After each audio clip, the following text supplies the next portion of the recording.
प्रधानमंत्री नरेंद्र मोदी आज global fintech fest 2024 में पहुंचे, जहां प्रधानमंत्री नरेंद्र मोदी ने ग्लोबल फिनटेक फेस्ट का निरीक्षण किया। प्रधानमंत्री नरेंद्र मोदी के साथ फिनटेक के अधिकारी और भारतीय रिजर्व बैंक के गवर्नर शक्तिकांत दास भी मौजूद थे। प्रधानमंत्री मोदी ने फिनटेक में देखा कि किस तरह से टेक्नोलॉजी का प्रदर्शन किया गया है। देश विदेश के लोग मुंबई में फिनटेक एग्जीबिशन को देखने के लिए पहुंचे हैं। प्रधानमंत्री नरेंद्र मोदी ने अपने भाषण में बताया कि कैसे फिनटेक की दुनिया दीवानी हो गई है। हर कोई भारत से सीखना चाहता है। भारत की फिटनेस क्रांति की दुनिया क्यों है दीवानी? क्या कहा प्रधानमंत्री ने, सुनिए। भारत में त्योहारों का मौसम है। अभी अभी जन्माष्टमी हमने मनाई है और खुशी देखिए, हमारी इकोनॉमी और हमारे मार्केट में भी उत्सव का माहौल है।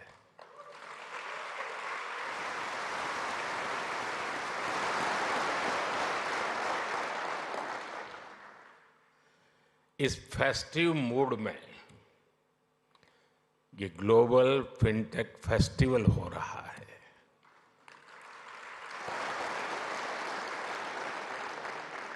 और वो भी सपनों की नगरी मुंबई में।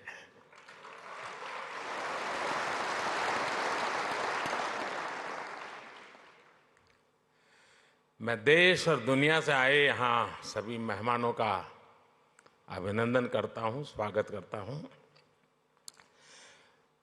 यहाँ से आने से पहले मैं अलग अलग एग्जीबिशंस देख करके आया हूँ। काफी साथियों से गप्पे गोष्ठी करके आया हूँ। हमारे नौजवानों के इनोवेशन का और फ्यूचर की संभावनाओं का एक पूरा नया संसार वहां दिखाई दे रहा है।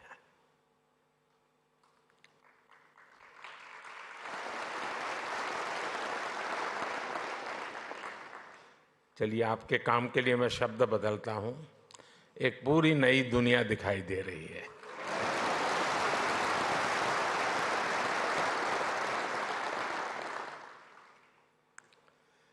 मैं इस फेस्टिवल के आयोजकों को सबको बहुत बहुत बधाई देता हूं। साथियों, यहां बड़ी संख्या में विदेशों से हमारे मेहमान भी आए हैं। एक समय था जब लोग भारत आते थे तो हमारी कल्चरल डाइवर्सिटी देखकर दंग रह जाते थे, हैरान हो जाते थे। अब लोग भारत आते हैं तो हमारी फिनटेक डाइवर्सिटी को देखकर भी हैरान होते हैं।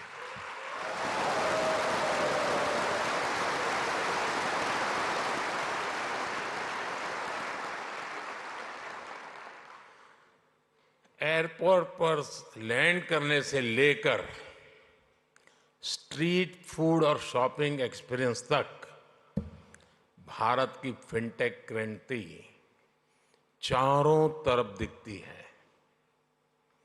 पिछले 10 साल में फिनटेक स्पेस में $31 बिलियन से ज्यादा का निवेश हुआ है।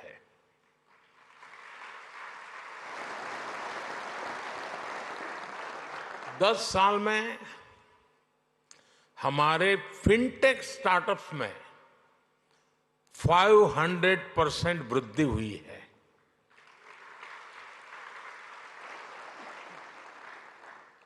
सस्ते मोबाइल फोन, सस्ते डेटा और जीरो बैलेंस जनधन बैंक खातों ने भारत में कमाल कर दिया है।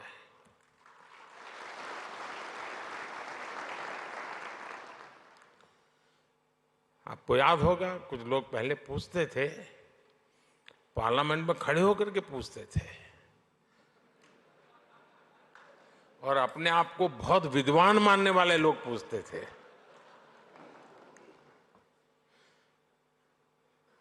सरस्वती जब बुद्धि बांट रही थी तो वो रास्ते में पहले ही खड़े थे।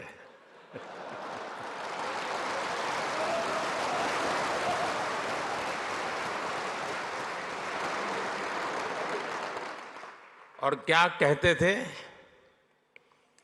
वो पूछते थे कि भारत में बैंक की इतनी ब्रांचेज नहीं है, गांव-गांव बैंक अवेलेबल नहीं है, इंटरनेट नहीं है, यहाँ तक पूछ लेते थे बिजली भी तो नहीं है, रिचार्जिंग कहाँ होगा, फिनटेक क्रांति कैसे होगी,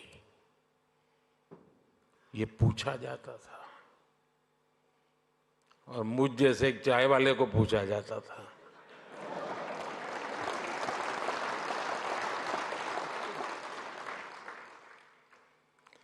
लेकिन आज देखिए, एक दशक में ही भारत में ब्रॉडबैंड यूजर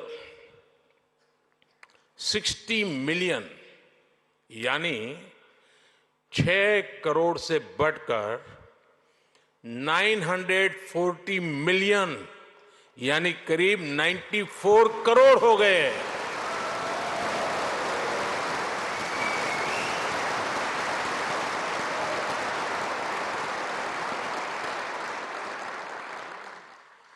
आज 18 वर्ष से ऊपर का शायद ही कोई भारतीय हो जिसके पास उसकी डिजिटल आइडेंटिटी आधार कार्ड नहीं है। आज 530 मिलियन यानी 53 करोड़ से अधिक लोगों के पास जनधन बैंक खाते हो गए हैं। यानी 10 साल में हमने एक प्रकार से पूरी यूरोपियन यूनियन के बराबर आबादी को बैंकिंग सिस्टम से जोड़ा है।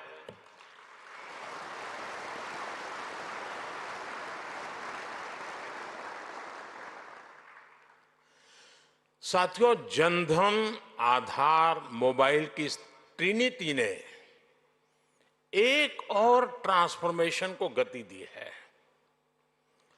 कभी लोग कहते थे कि कैश इज किंग। आज दुनिया का करीब करीब आधा real time digital transaction Bharat में होता है।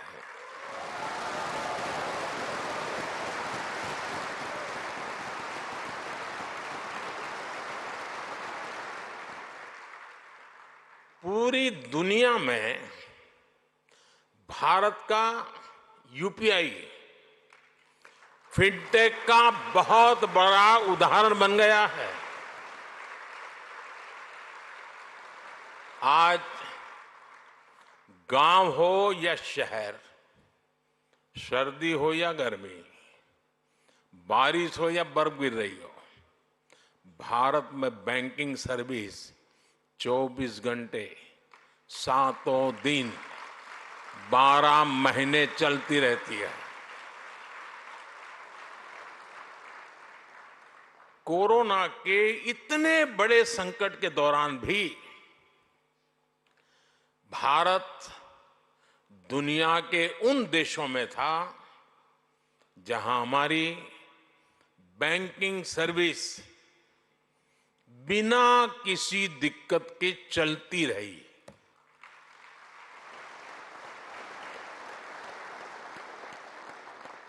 साथियों, अभी 2-3 दिन पहले ही जनधन योजना के 10 साल पूरे हुए हैं। जनधन योजना विमेन एम्पावरमेंट का बहुत बड़ा माध्यम बनी है।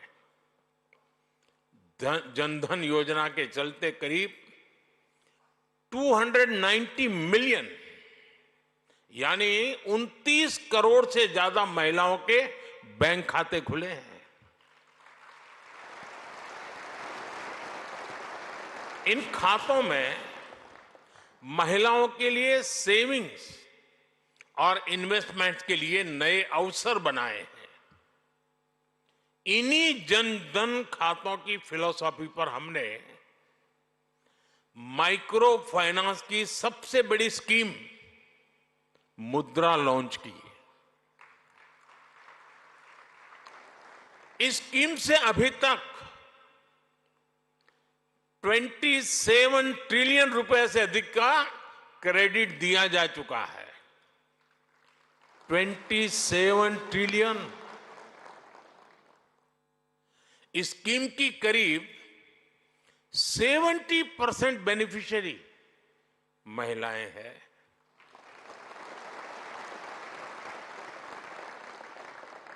जनधन खातों ने महिलाओं के सेल्फ हेल्प ग्रुप्स को भी बैंकिंग से जोड़ा।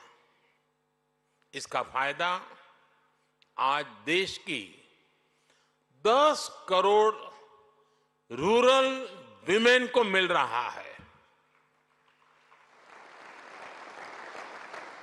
यानी जनधन प्रोग्राम ने महिलाओं के फाइनेंशियल एम्पावरमेंट की एक मजबूत नींव रखी है। साथियों, पूरी दुनिया के लिए पैरेलल इकोनॉमी एक बड़ी चिंता का विषय रही है। फिनटेक ने पैरेलल इकोनॉमी पर भी चोट की है और बधाई के पात्र आप लोग हैं।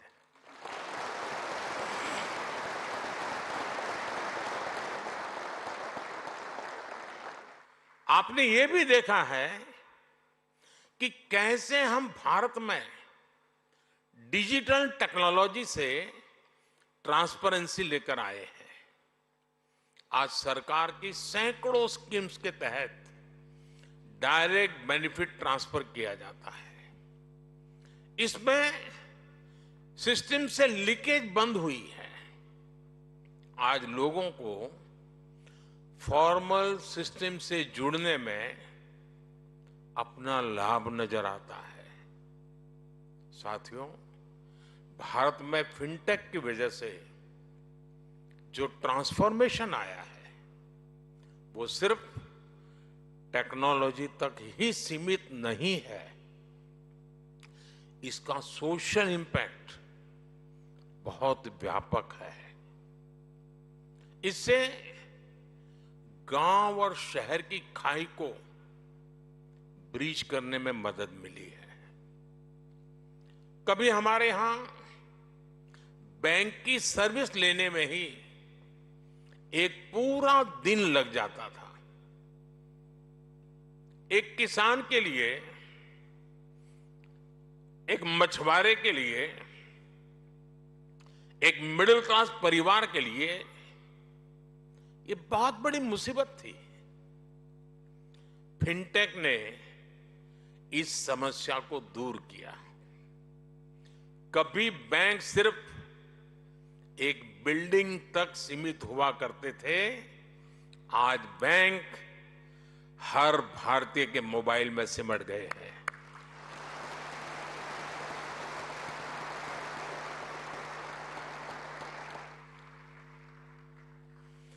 साथियों, फिनटेक ने फाइनेंशियल सर्विस को डेमोक्रेटिक बनाने में भी बड़ी भूमिका निभाई है। Loan, credit card, investment, insurance जैसे प्रोडक्ट सबके लिए आसानी से सुलभ हो रहे हैं। फिनटेक ने एक्सेस टू क्रेडिट को भी आसान और इंक्लूसिव बना दिया है। मैं एक उदाहरण देता हूं। आप जानते हैं, भारत में स्ट्रीट वेंडर्स की एक पुरानी परंपरा है, लेकिन वो फॉर्मल बैंकिंग से बाहर थे। फिनटेक ने इस स्थिति को भी बदल दिया। आज वो पीएम स्वनिधि योजना से कोलेटरल फ्री लोन ले पा रहे हैं, डिजिटल ट्रांजैक्शन रिकॉर्ड के आधार पर उनको बिजनेस बढ़ाने के लिए और लोन मिलता रहता है। कभी शेयर और म्यूचुअल फंड जैसे प्रोडक्ट में इन्वेस्टमेंट बड़े शहरों में ही संभव था। आज गांव और कस्बों में भी इन्वेस्टमेंट के इस एवेन्यू को बड़ी संख्या में एक्सप्लोर किया जा रहा है। आज कुछ ही मिनटों में घर बैठे ही डीमैट अकाउंट खुल रहे हैं, इन्वेस्टमेंट रिपोर्ट्स ऑनलाइन मिल रही है।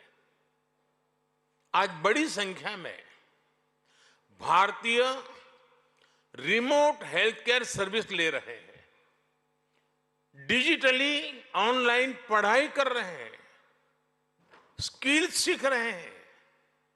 ये भी फिनटेक्स के बिना संभव नहीं था।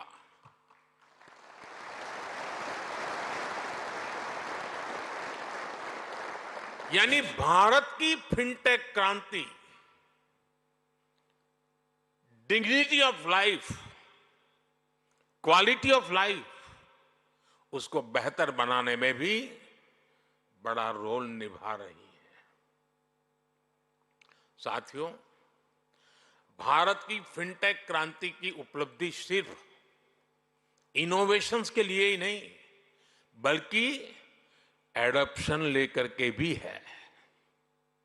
भारत की जनता ने जिस स्पीड और स्केल पर फिनटेक को एडॉप्ट किया है उसका उदाहरण कहीं और नहीं मिल सकता। इसका एक बड़ा क्रेडिट हमारे डिजिटल पब्लिक इंफ्रास्ट्रक्चर डीपीआई को भी जाता है और हमारे फिनटेक्स को भी जाता है।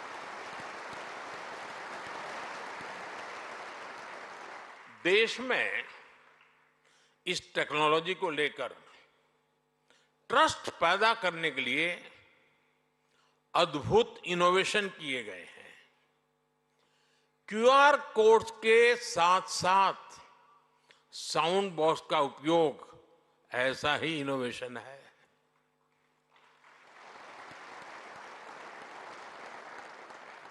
हमारे फिनटेक सेक्टर को सरकार के बैंक सखी कार्यक्रम का भी अध्ययन करना चाहिए। और मैं सब फिनटेक के वाले नौजवानों को कहना चाहता हूं, ये बैंक सखी है क्या? मैं अभी जलगांव आया था एक दिन, तो मैं ऐसी बैंक सखियों से मिला तो बड़े गर्व से कहती मैं एक दिन में 1.5 करोड़ रुपए का कारोबार करती हूं।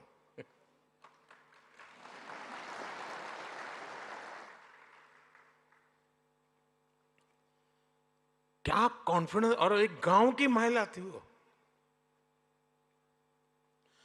हमारी बेटियों ने गांव-गांव में बैंकिंग को, डिजिटल अवेयरनेस को जिस प्रकार फैलाया है उससे फिनटेक को एक नया बाजार मिला है। साथियों, 21वीं सदी की दुनिया बहुत तेजी से बदल रही है। करेंसी से क्यूआर कोड तक की यात्रा में सदियां लग गई, लेकिन अब हर रोज हम नए इनोवेशन देख रहे हैं। डिजिटल ओनली बैंक्स और नियो बैंकिंग जैसे कंसेप्ट हमारे सामने हैं। डिजिटल ट्विंस जैसी टेक्नोलॉजी डेटा आधारित बैंकिंग को नेक्स्ट लेवल पर ले जा रही है। इससे रिस्क मैनेजमेंट, फ्रॉड डिटेक्शन और कस्टमर एक्सपीरियंस सब कुछ बदलने वाले हैं।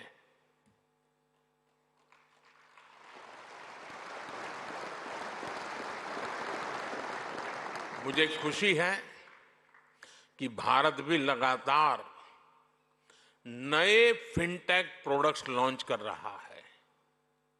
हम ऐसे प्रोडक्ट तैयार कर रहे हैं जो लोकल है लेकिन उनकी एप्लीकेशन ग्लोबल है।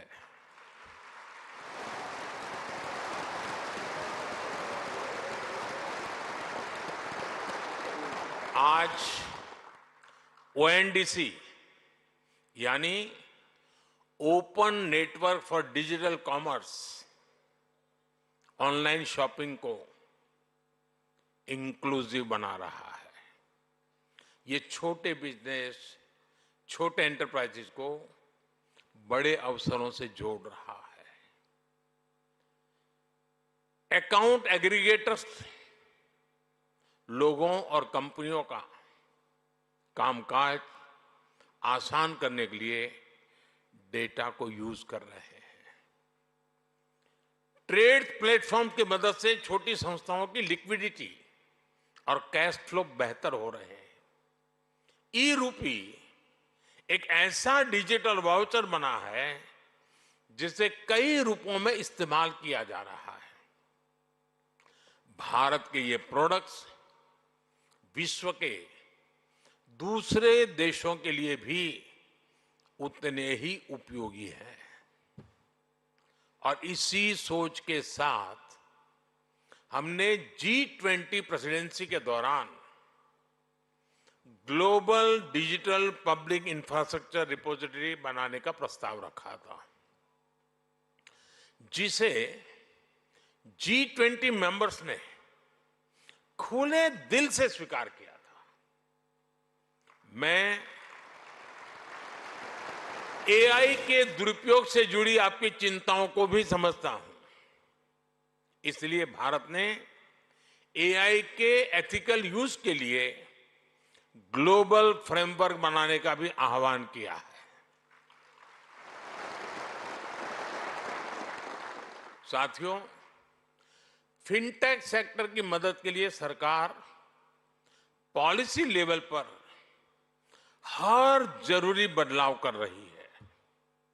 हाल में हमने एंजल टैक्स को हटाया है।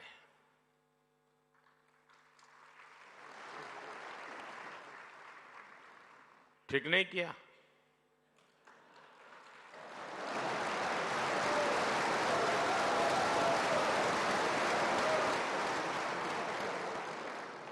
नहीं, ठीक किया है ना?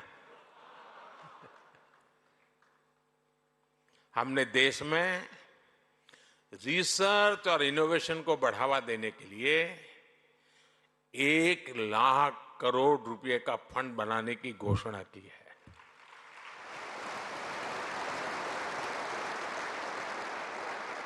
हमने डेटा प्रोटेक्शन कानून बनाया है।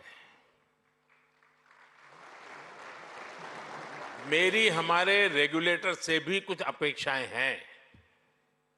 हमें साइबर फ्रॉड को रोकने के लिए और डिजिटल लिटरेसी के लिए और बड़े कदम उठाने होंगे।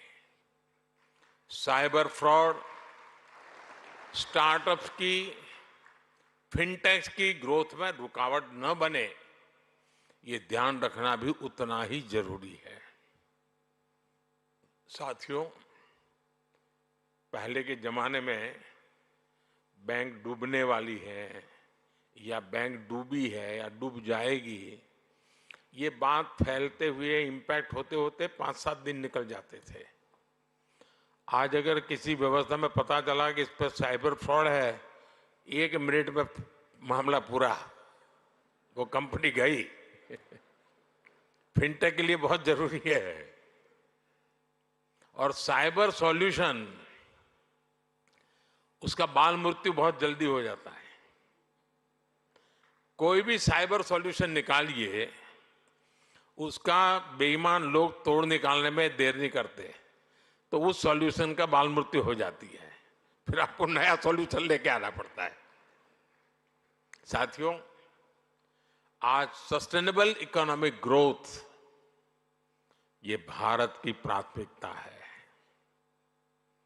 हम स्ट्रांग, ट्रांसपेरेंट और एफिशिएंट सिस्टम्स बना रहे हैं। हम फाइनेंशियल मार्केट्स को एडवांस टेक्नोलॉजीज और रेगुलेटरी फ्रेमवर्क से मजबूत कर रहे हैं। हम ग्रीन फाइनेंस से सस्टेनेबल ग्रोथ को सपोर्ट कर रहे हैं। हम फाइनेंशियल इंक्लूजन के उस इंक्लूजन के सैचुरेशन पर बल दे रहे हैं। मुझे विश्वास है भारत का फिनटेक इकोसिस्टम भारत के लोगों को क्वालिटी लाइफस्टाइल देने के मिशन में बहुत बड़ी भूमिका निभाएगा। मुझे विश्वास है भारत का फिनटेक इकोसिस्टम पूरी दुनिया की ईज ऑफ लिविंग बढ़ाएगा।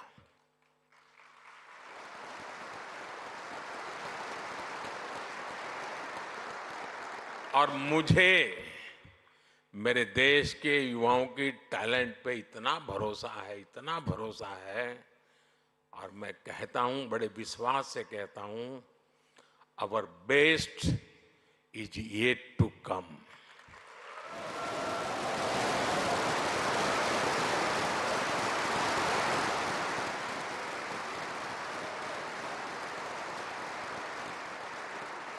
ये आपका 5वां समारोह है ना, तो 10वें में मैं आऊंगा।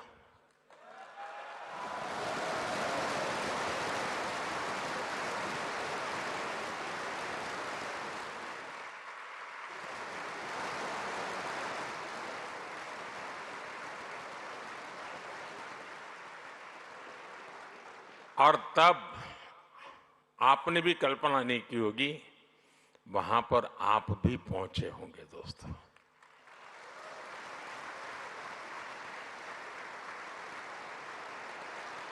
आज अभी मैं आपके कुछ स्टार्टअप यूनिट्स वालों को मिला, सबको तो नहीं मिल पाया, कुछ लोगों को मिला, लेकिन हर एक को 10-10 होमवर्क दे करके आया हूं।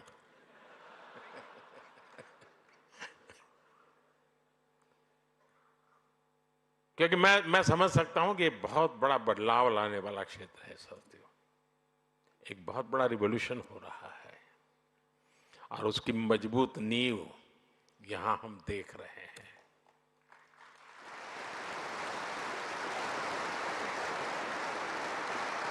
इसी भरोसे के साथ आप सबको मेरी बहुत बहुत शुभकामनाएं।